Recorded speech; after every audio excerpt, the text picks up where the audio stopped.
Stop for just a second and think about this.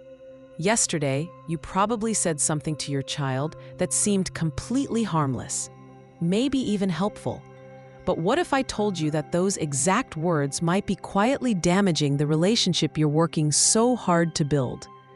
I'm not talking about obvious insults or yelling. I'm talking about everyday phrases that millions of parents use without realizing they're causing hidden harm. And here's what makes this scary. Your child won't tell you it hurts. They'll just internalize it. But don't worry, because by the end of this video, you're going to know exactly what these phrases are, and more importantly, what to say instead that will actually strengthen your bond and help your child thrive. Look, I get it. Parenting is hard. You're doing your absolute best. You love your kids more than anything in the world. But sometimes the things we say with the best intentions can accidentally send the wrong message. And the tricky part? These phrases sound so normal, so reasonable, that we don't even realize we're saying them. We heard them from our own parents. We hear them from other parents at the playground. They seem fine on the surface. But here's what's really happening beneath those words. When we repeatedly use certain phrases, we're not just communicating in that moment. We're shaping how our children see themselves, how they process emotions, and how they'll handle challenges for the rest of their lives. No pressure, right? But seriously, this matters more than most of us realize. Child development experts have spent decades studying the impact of parental language, and what they've discovered is fascinating and honestly, a little uncomfortable.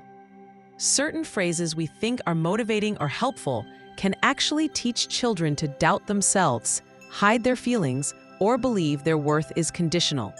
On the flip side, making simple shifts in how we communicate can build resilience, emotional intelligence, and unshakable self-worth. So today we're going to walk through 5 common phrases that accidentally hurt your child, even though they sound completely innocent. And I'm not just going to tell you what not to say. That's not helpful. I'm going to give you the exact alternative phrases you can use instead. Phrases that communicate what you actually mean without the hidden damage. Before we dive in, let me be really clear about something. If you've said these things to your kids, you are not a bad parent.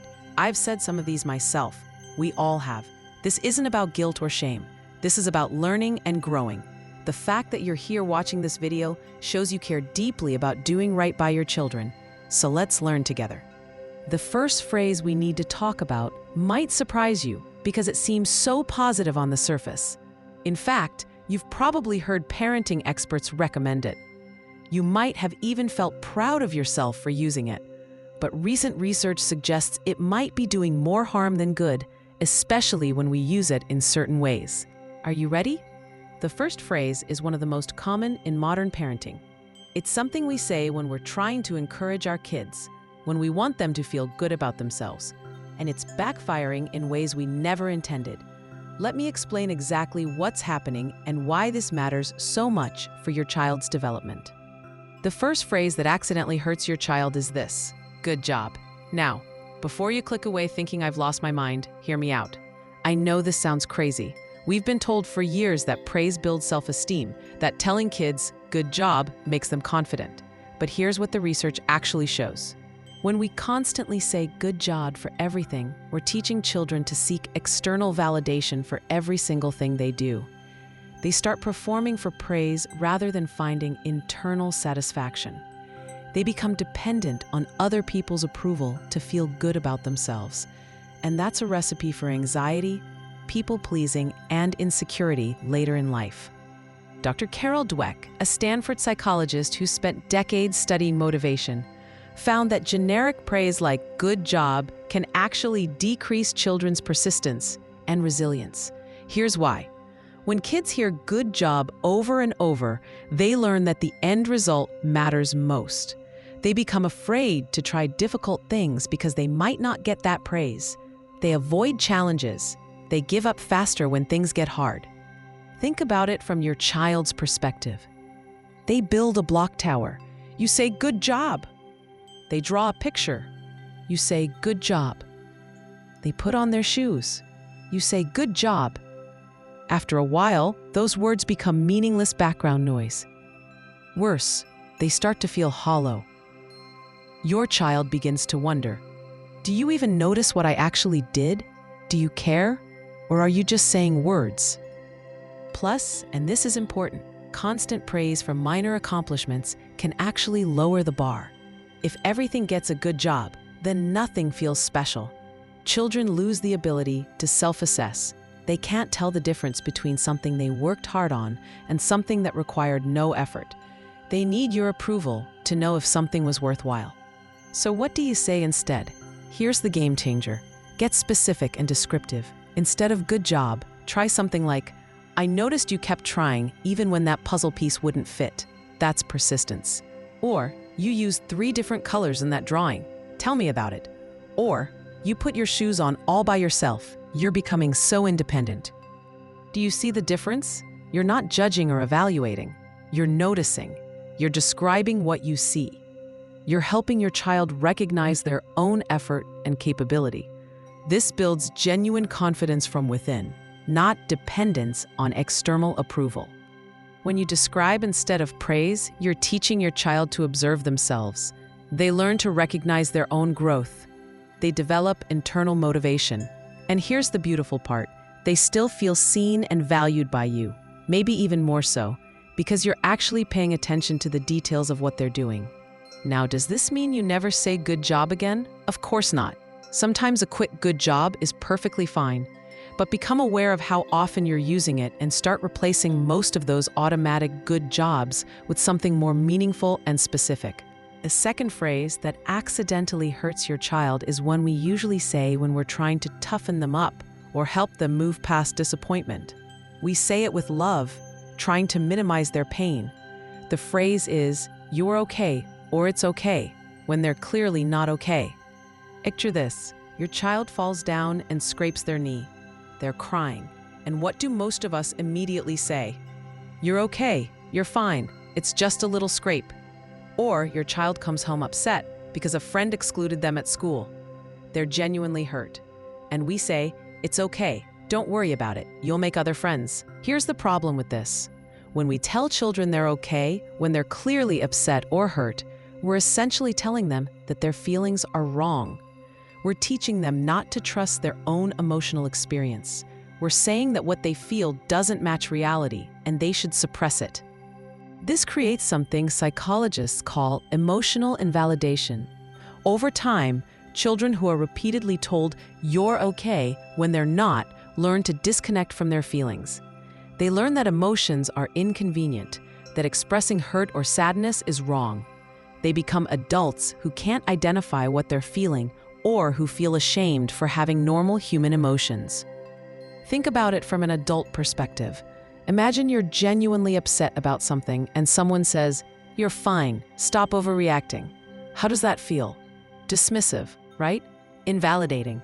It doesn't make you feel better. It makes you feel misunderstood and alone. Our children feel the same way. Now I know why we do this. We're trying to comfort them. We want them to feel better quickly.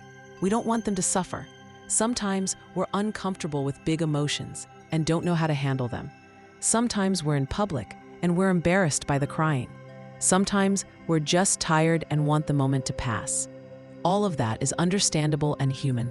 But here's what to say instead. Acknowledge the feeling first. That hurt, didn't it? Or, "I can see you're really upset right now." Validate before you comfort. "That scrape stings. Let's take care of it together." Or, "Being left out feels awful. I understand why you're sad about that." Do you see what happens when you do this? You're teaching emotional intelligence. You're showing your child that feelings are real, valid, and temporary. You're not amplifying the drama. You're not making them dwell on it. You're simply acknowledging reality before helping them move through it. After you validate, then you can help them regulate. "That was a hard fall. Take some deep breaths with me." Or, "You're feeling sad right now, and that's completely normal. Let's talk about what happened." You're creating a safe space for emotions rather than teaching them to suppress and deny. Children who learn that their feelings are valid become adults with healthy emotional regulation. They can identify what they feel, express it appropriately, and move through difficult emotions without getting stuck. They trust themselves. They don't need to numb or avoid feelings. because feelings aren't scary or shameful. Here's a powerful reframe. Feelings aren't the problem. Feelings are information. When we validate our children's emotions, we teach them to use that information wisely rather than fear it or fight it. The third phrase that accidentally hurts your child is something we say when we're trying to motivate them or push them towards success. It sounds supportive on the surface, but it creates enormous pressure. The phrase is, "I know you can do better," or "You're so smart, this should be easy for you." This one hits hard because we genuinely believe we're encouraging our kids. We think we're expressing faith in their abilities. We want them to reach their potential. But here's what children actually hear when we say this. "What you did wasn't good enough. You disappointed me. Your best isn't acceptable." Even when your child worked incredibly hard, even when they're proud of what they accomplished, these words deflate them instantly. They learn that nothing they do will ever be quite enough. They internalize the message that love and approval are conditional on performance, and that's crushing for a child's self-worth. There's also a dangerous element in phrases like "you're so smart" that researchers call fixed mindset praise. When we praise intelligence rather than effort, children become terrified of challenges. They think, if I'm smart, then struggling means I'm not actually smart. So they avoid difficult tasks to protect their smart identity. They cheat, they give up, they play it safe. Dr. Carol Dweck's research shows that children praised for intelligence become less resilient, less willing to take risks, and more likely to lie about their performance to maintain that smart label. Meanwhile, children praised for effort become more persistent, more willing to tackle challenges, and more honest about their struggles. Let me give you a real example. Your child brings home a test with a B grade. They studied hard.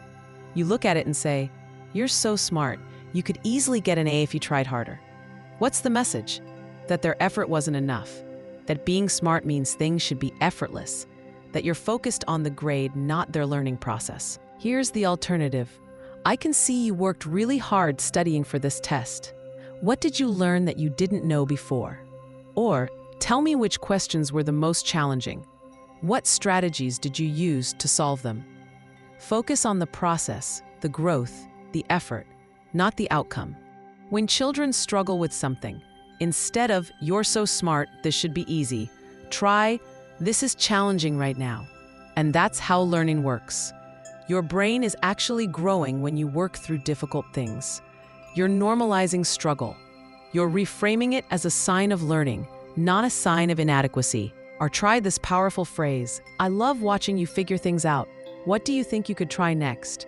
You're expressing confidence in their problem-solving ability without putting pressure on the outcome. You're letting them know that the struggle itself is valuable and interesting to you. Here's what happens when you make this shift. Children develop what's called a growth mindset. They believe that abilities can be developed through effort.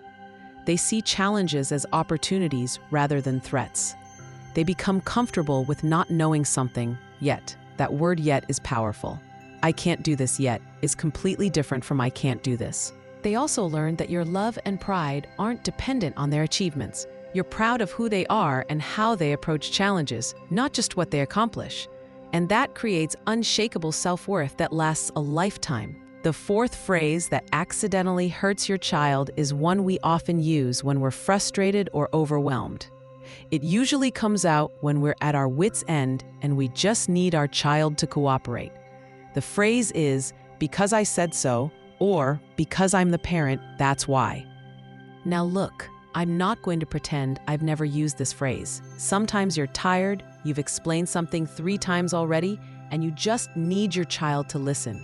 I get it. We've all been there. But when this becomes our default response, it creates real problems in our relationship with our children. Here's what "because I said so" actually teaches. It teaches that power and authority are the only reasons needed for obedience. It shuts down communication. It tells children that their questions don't matter, their understanding doesn't matter, and their perspective is irrelevant. It's essentially saying, your job is to obey without thinking. This creates children who either become overly compliant and never question authority, even when they should, Or it creates children who rebel against all authority because they've learned that rules are arbitrary and based solely on power dynamics. Neither outcome is what we actually want. Children are naturally curious. When they ask why, they're trying to understand the world. They're trying to make sense of rules and expectations.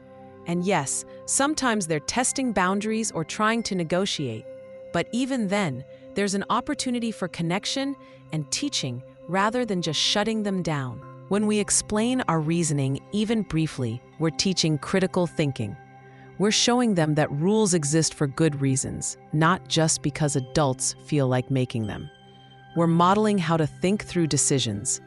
We're treating them with respect as human beings who deserve to understand the world they live in. Here's what to say instead. Give a brief, age-appropriate reason.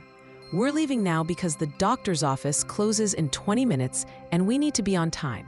Or, you need to hold my hand in the parking lot because cars can't always see small children and I need to keep you safe.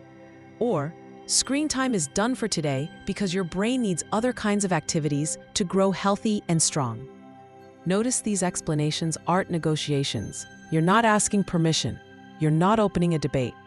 You're simply providing information about why the rule exists. This satisfies their need to understand while maintaining your authority as the parent. For older children, you can go deeper. I know you want to go to that party, but I'm not comfortable with no adult supervision. When I was a teenager, I went to a party like that and things got out of hand quickly. I care about your safety more than being the cool parent. You're sharing your reasoning and even your experience. Sometimes you can even involve them in the reasoning process. We have to leave in 10 minutes. What do you need to do to be ready? Or, I need your help solving this problem. You want more independence, and I want to make sure you're safe. How can we both get what we need? Here's what happens when you explain rather than dictate. Children learn that rules make sense. They develop better judgment because they understand the reasoning behind decisions. They're more likely to internalize values rather than just follow rules out of fear. And crucially, they learn that you respect them enough to explain your thinking. Does this mean you explain everything every single time? Of course not. In an emergency, stop right now is perfectly appropriate without explanation. You can explain after the danger has passed. And sometimes after you've explained something multiple times, it's okay to say, I've already explained this, and my answer hasn't changed. The goal isn't perfection. It's connection and teaching rather than just control. The fifth and final phrase that accidentally hurts your child is one we often say when we're comparing siblings or trying to motivate through competition.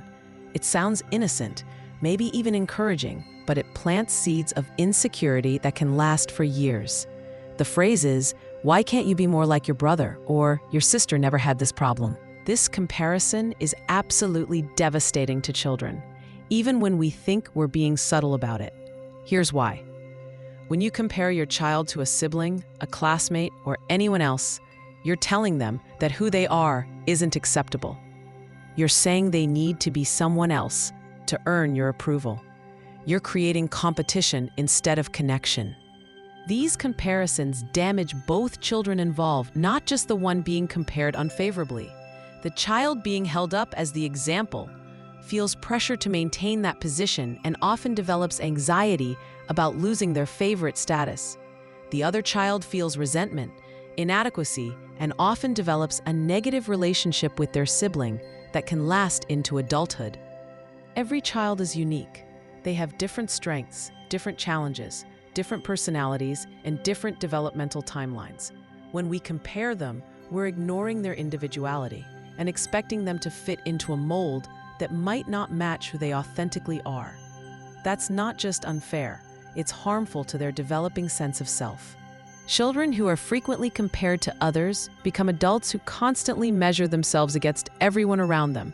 They struggle with jealousy, imposter syndrome, and chronic feelings of not being enough.